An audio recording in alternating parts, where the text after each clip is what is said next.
क्या हो अगर एक ऐसी पुस्तक मौजूद हो जो केवल धर्म ग्रंथ नहीं बल्कि स्वयं जीवन को समझने की कुंजी हो।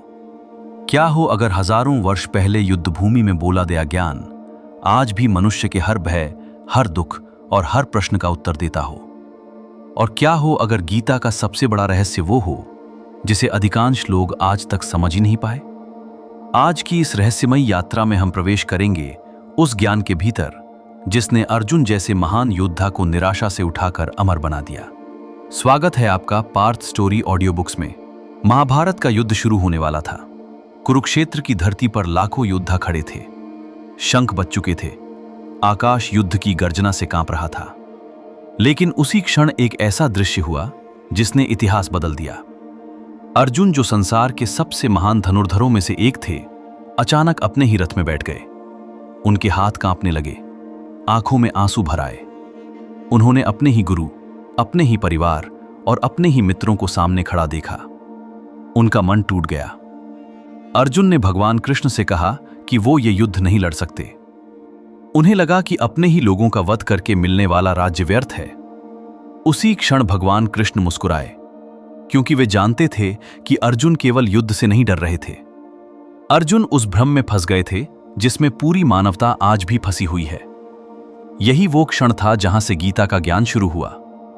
बहुत लोग सोचते हैं कि गीता केवल एक धार्मिक पुस्तक है, लेकिन गीता वास्तव में मनुष्य के मन का विज्ञान है। ये केवल युद्ध की कहानी नहीं, बल्कि मनुष्य के भीतर चल रहे युद्ध की कहानी है। अर्जुन केवल एक योद्धा नहीं थे। अर्जुन हर वो मनुष्य है जो जीवन में कभी न कभी डर, मोह, असफलता और भ्रम के सामने टूट जाता है।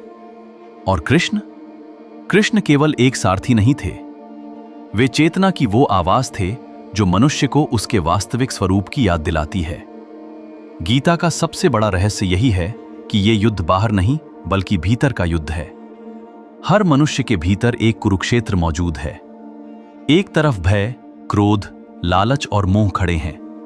दूसरी तरफ सत्य, साहस और आत्मज्ञान। और जीवन भर मनुष्य इन्हीं दोनों के बीच संघर्ष करता रहता है। जब अर्जुन ने अपने हथियार नीचे रख दिए, तब भगवान कृष्ण ने उनसे कहा कि जिस शरीर को तुम अपना समझते हो वो नश्वर है, लेकिन आत्मा अमर है। न जायते म्रियते वा कदाचित, न जायते म्रियते वा कदाचित, न जायते म्रियते वा कदाचित। अर्थात आत्मा न कभी जन्म लेती है और न कभी मरती है। ये केवल एक श्लोक नहीं था, ये भारतीय दर्शन की सबसे गहरी घोषणा थी। कृष्ण ने अर्जुन को बताया कि मृत्यु केवल शरीर का अंत है, आत्मा का नहीं। जैसे मनुष्य पुराने वस्त्र त्याग कर नए वस्त्र धारण करता है, वैसे ही आत्मा एक शरीर छोड़कर दूसरा शरीर धारण करती है। लेकिन गीता का रहस्य केवल पुनर्जन्म तक सीमित नहीं है। असली रहस्य उससे भी गहरा है। कृष्ण अर्जुन से कहते हैं कि मनुष्य का सबसे बड़ा शत्रु बाहर नहीं बल्कि उसका अपना मन है। यही मन उसे भय में डालता है, मोह में बांधता है और सत्य से दूर ले जाता है। यदि मनुष्य अपने मन को जीत ले तो संसार की कोई शक्ति उसे पराजित नहीं कर सकती। आज आधुनिक विज्ञान भी ये मानता है कि मनुष्य की अधिकांश पीड़ा उसके विचारों से पैदा होती है। हजारों वर्ष पहले गीता यही बात कह चुकी थी। कृष्ण ने अर्जुन से कहा कि कर्म करो, लेकिन फल की चिंता मत करो। यही गीता का सबसे प्रसिद्ध संदेश है। लेकिन बहुत कम लोग इसका वास्तविक अर्थ समझते हैं। इसका अर्थ ये नहीं कि मनुष्य इच्छाएं छोड़ दे।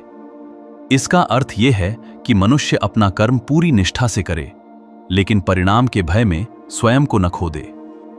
क्योंकि जब मनुष्य केवल परिणाम के बारे में सोचता है, तब उसका मन भय और चिंता से भर जाता है, और यही भय उसे कमजोर बना देता है। गीता सिखाती है कि सच्ची शक्ति बाहर की परिस्थितियों से नहीं बल्कि भीतर की स्थिरता से आती है। महाभारत में एक क्षण ऐसा भी आया जब भगवान कृष्ण ने अर्जुन को अपना विराट रूप दिखाया। कहा जाता है कि उस क्षण अर्जुन ने संपूर्ण ब्रह्मांड को कृष्ण के भीतर देखा। अनगिनत लोक, अनगिनत तारे और स्वयं समय को भी। कालोस्मि लोक क्षयकृत, कालोस्मि लोक क्षयकृत, कालोस्मि लोक क्षयकृत। अर्थात मैं ही काल हूं, संसार का संहारक। यह दृश्य केवल शक्ति प्रदर्शन नहीं था, यह संकेत था कि पूरा ब्रह्मांड एक ही चेतना से जुड़ा है। भारतीय दर्शन इसे ब्रह्म कहता है। वही चेतना हर जीव में मौजूद है, और जब मनुष्य इस सत्य को पहचान लेता है तब उसका भय समाप्त होने लगता है। शायद यही कारण है कि गीता केवल हिंदुओं तक सीमित नहीं रही। दुनिया भर के वैज्ञानिकों, दार्शनिकों और विचारकों ने गीता को पढ़ा। कहा जाता है कि परमाणु बम के परीक्षण के समय वैज्ञानिक जे. रॉबर्ट ओपनहाइमर को गीता का यही श्लोक याद आया था, अब मैं मृत्यु बन गया हूं, संसारों का विनाशक। गीता केवल धर्म नहीं सिखाती, ये मनुष्य को स्वयं को समझना सिखाती है। लेकिन अब सबसे बड़ा प्रश्न उठता है, यदि गीता का ज्ञान इतना महान है तो फिर आज मनुष्य दुखी क्यों है? क्यों भय, तनाव और अशांति बढ़ती जा रही है? क्योंकि मनुष्य ने बाहर की दुनिया को जीत लिया, लेकिन अपने भीतर की दुनिया को नहीं समझा। उसने मशीनें बना ली, लेकिन मन को शांत करना नहीं सीखा। उसने धन कमा लिया, लेकिन शांति खो दी। और शायद यही कारण है कि आज पूरी दुनिया फिर से गीता की ओर लौट रही है।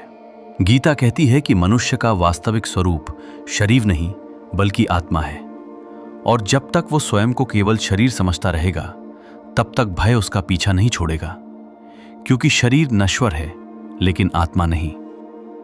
गीता ये भी सिखाती है कि जीवन में जो कुछ भी हो रहा है उसका एक गहरा उद्देश्य है। हर संघर्ष मनुष्य को कुछ सिखाने आता है, हर पीड़ा उसे भीतर से मजबूत बनाती है, और हर अंधकार के बाद प्रकाश अवश्य आता है। शायद इसलिए कृष्ण ने युद्ध भूमि को ही ज्ञान देने के लिए चुना, क्योंकि वास्तविक ज्ञान केवल शांति में नहीं बल्कि संघर्ष के बीच भी जन्म लेता है। आज भी जब कोई मनुष्य पूरी तरह टूट जाता है, जब उसे जीवन में कोई रास्ता दिखाई नहीं देता, तब गीता उसके लिए प्रकाश बन सकती है। क्योंकि गीता केवल पढ़ने की चीज नहीं है, ये अनुभव करने की चीज है। और शायद गीता का सबसे बड़ा रहस्य यही है कि भगवान कृष्ण अर्जुन से जो कह रहे थे वो केवल अर्जुन के लिए नहीं था, वो हर उस मनुष्य के लिए था जो जीवन के किसी मोड़ पर भय और भ्रम में खड़ा है। कृष्ण आज भी कह रहे हैं कि उठो, अपने भय से लड़ो, अपने सत्य को पहचानो और अपने जीवन का धर्म निभाओ। हजारों वर्ष बीत गए, साम्राज्य मिट गए, सभ्यताएं बदल गईं, लेकिन गीता आज भी जीवित है, क्योंकि ये केवल अतीत की पुस्तक नहीं बल्कि चेतना का शाश्वत ज्ञान है। और शायद इस पूरी यात्रा का सबसे बड़ा सत्य यही है कि मनुष्य जिस शांति को बाहर खोजता है वो हमेशा से उसके भीतर मौजूद थी। यदि आपको ये रहस्यमय यात्रा पसंद आई हो तो वीडियो को लाइक करें, शेयर करें और channel Parth story audio books को सब्सक्राइब करना न भूलें, क्योंकि यहाँ हम खोलते हैं अध्यात्म, इतिहास और ब्रह्मांड के ऐसे रहस्य जो आपकी सोच बदल देंगे। फिर मिलेंगे एक और अद्भुत रहस्य के साथ। ओम शांति।